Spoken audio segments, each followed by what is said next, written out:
Support measures is helping. Everything from extra standpipes to support with carting water, the rec water announcements as well, so spaces like this can be green. It's fair to say we've had very, very strong and positive feedback. We don't for a moment, though, pretend that this is all that needs to be done.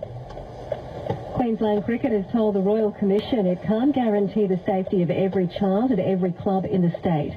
The sporting organisation is answering questions. So we've had very, very strong and positive feedback. We don't for a moment, though, pretend that this is all that needs to be done. Queensland Cricket has told the Royal Commission